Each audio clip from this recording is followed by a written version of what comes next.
All right, this is for you mountain bikers out there.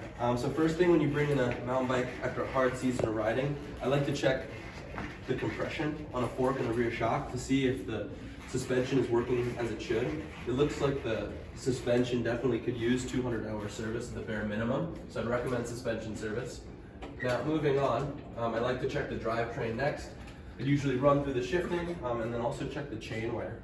So dropping in this chain wear indicator, it looks like it's worn to about 0.5, so I'd recommend at least replacing the chain, potentially doing a drivetrain clean to facilitate this new chain install.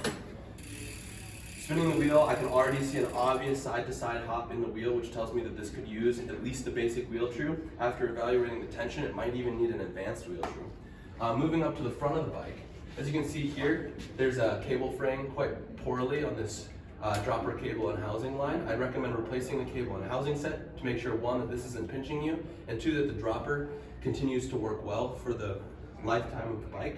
Moving up to the front, it looks like both the brake is rubbing, and on top of it being rubbing, the pads are worn out. So I'd recommend doing fresh pads in the front along with brake plates.